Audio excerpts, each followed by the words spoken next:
Our default intuition treats order as a one-dimensional sequence.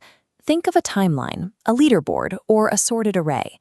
We assume that to organize information is to place it on a line. This assumption fails when data is defined by multiple, simultaneous constraints. A dependency graph for a massive software project or a system of overlapping subsets cannot be reduced to a single sequence without losing its internal logic. When this multidimensional structure is compressed into a timeline, we force a ranking onto elements that have no actual relationship. We create a false hierarchy. This requirement is the totality axiom. It demands that for any two elements, one must be larger, earlier, or more significant than the other. Real systems are rarely total. In a distributed network or a causal chain, two events often exist without any sequential link. They are simply incomparable. Engineers and data scientists often interpret this incomparability as a failure of measurement, an error that a more sophisticated sorting algorithm should eventually resolve. Flattening these relations into a line is a lossy transformation. It erases the structural dependencies that make the data meaningful in the first place.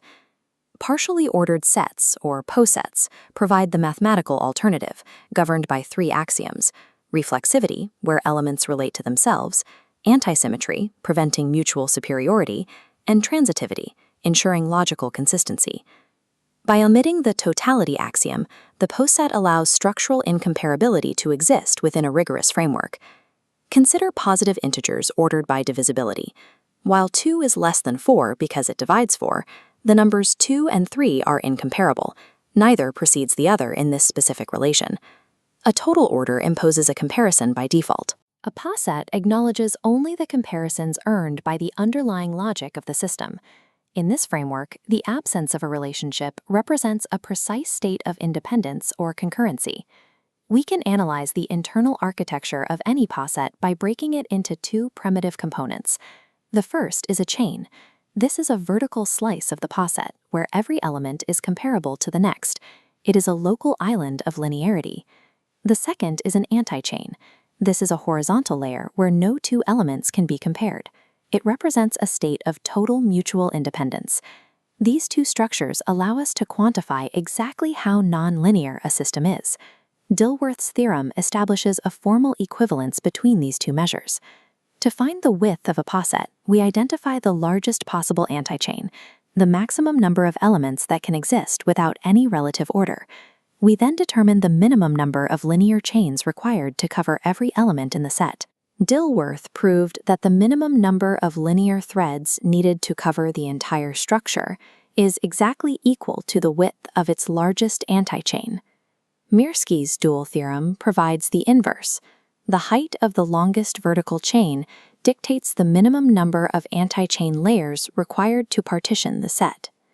Non-linearity is not a flaw. It is an exact, measurable tension between longitudinal threads of dependency and transverse layers of independence. In computer science, the process of pulling a complex dependency graph into a single permissible sequence is called a topological sort. This creates a linear extension, a schedule that is compatible with the Poset, but adds information that wasn't originally there. Because the line requires totality, the algorithm is forced to assign a sequence to elements that are actually incomparable.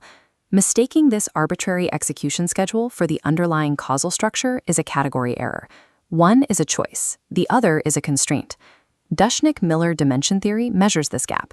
It asks how many different linear extensions we must intersect to perfectly reconstruct the original Poset. This number is the Poset's dimension. It represents the number of linear perspectives required to fully describe a multidimensional order. The Poset is the invariant geometric structure that exists behind these one-dimensional shadows. While we often visualize Posets as discrete graphs of dots and lines, they can be translated into continuous geometric shapes. The order complex provides a rule for this transformation. Every chain in the Poset is treated as a face of a geometric solid. A two-element chain, A to B, forms a line segment. A three-element chain, A to B to C, defines a solid triangular face, or a simplex. Because these chains overlap and share elements, they weave together into a continuous geometric manifold. This means we can apply the tools of topology to a simple list of rules. We can measure the holes, surfaces, and connectivity of a system of constraints to understand its global shape. A finite skeleton of logical relationships produces a continuous geometric object. In high-stakes environments, like distributed networking or complex multi-parameter data analysis, forcing a line creates severe logical failures. Distributed systems rely on Lamport's causal order, where events are linked by influence, rather than a global clock. The network is a poset, not a timeline. Two events that cannot influence each other are space-like separated. They form an anti-chain, existing independently in a way that no single observer's clock can fully capture. In machine learning, evaluating a model on conflicting criteria produces a Pareto frontier, a glowing anti-chain boundary resisting a single access. To get a single score, scalarization crushes these dimensions into one number. Preserving the poset visualizes the true trade-offs this hides. Across physics and computation, the poset provides a mathematically disciplined way to resist the drive toward oversimplification.